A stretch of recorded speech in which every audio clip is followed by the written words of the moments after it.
Welcome to Module 4. We're back, and we're on Lesson 12, Electronic Sources. Please have your Blue Book again with you during this lesson, as we're going to refer to it quite often. Let's look at our roadmap for today. This lesson will cover citing electronic sources using the Blue Book. The roadmap for today's lesson is as follows. What are electronic sources? We're to look in the Blue Book. Online sources versus electronic sources, which is an important distinction. Short cites for these citations, examples, and a short quiz. So what's an electronic source anyway? Often law students can get confused between online sources and electronic sources. Yes, all online sources are technically electronic, but that does not necessarily make them electronic sources. For example, in using an article from New York Times online, we would not be an electronic source. Rather, it's a periodical source citing to the online version of that article. For internet sources, including web pages, blogs, such as everyone's favorite SCOTUS blog, and social media posts, i.e. tweets, use Rule 18.1 and 18.2 in the Blue Book. So can I cite to newspaper articles online? For the most part, yes. However, it can depend on the source. Note Rule 18.2 requires the use and citation of traditional print sources when available, unless there is a digital copy of the source available that is official or an exact copy of the printed source. Example. Take this example from a Denver Law Review article. Notice how the newspaper articles are cited to the online version for convenience of the reader in finding and looking up that source. Internet sources, example. Online sources only. This source can only be obtained via the internet. Everyone's favorite Ben & Jerry's homemade ice cream webpage is a perfect example of this.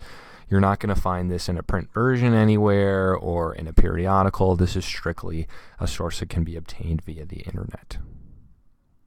Electronic sources. For non-internet electronic sources, look to Rule 18.1b and Rule 18.3 through 0.7. These include, and we're going to focus on the ones mainly in bold, commercial electronic databases, CD-ROM and other electronic storage media, microform, films, broadcast, and non-commercial video material, and audio recording. Let's look at commercial electronic databases, Rule 18.3 in the Blue Book. This is going to cover online cases, constitution, statutes, etc. from databases like Lexis and Westlaw and Bloomberg. Citing to these online databases should be consistent with the Blue Book rules relating to the non-online version. For example, in citing a case from Westlaw, refer to the rules for cases, Rule 10.8.1.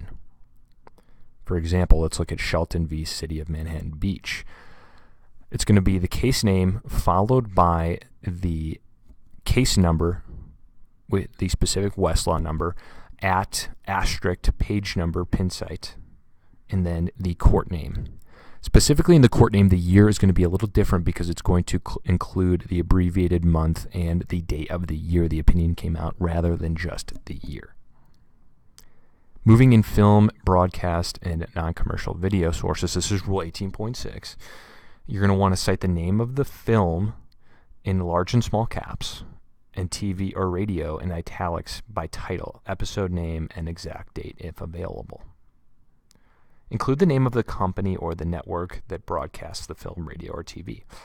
For example, we have the movie Airplane, which is included in small caps and includes Paramount Pictures, who produced the picture and the year it came out.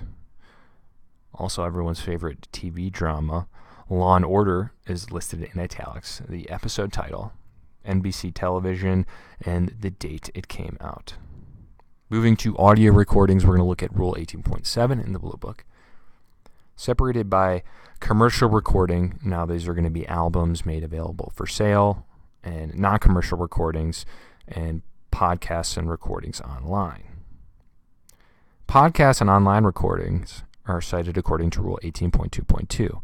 If no URL is available, use a parenthetical to show how the source was accessed. For example, We look at this podcast title below, Splitting Verbs, Grammar Girl's Quick and Dirty Tips for Better Writing. And now this was published on February 26, 2009, and in italics it says downloaded via iTunes.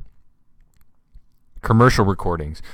You're going to want to list the artist, album, name of the recording company with the date.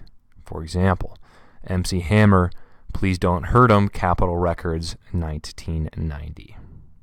So how do we short cite some of these electronic sources? We're going to look to Rule 18.8 for that in the Blue Book.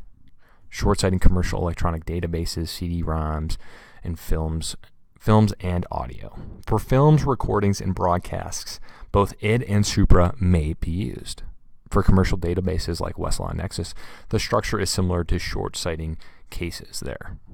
Example of a short cite for a commercial database. We have the Chavez, which is the short case name, and the district court there, Lexus number at specific pin site. Any questions? The separation between electronic and online sources can be difficult, but once you can distinguish what the true source is that you're citing, it helps out moving forward. The best tip is to read the text of the Blue Book itself, but your TAs are here to help as well. So let's proceed to the quiz you're going to have in Canvas to cover this material. Thanks.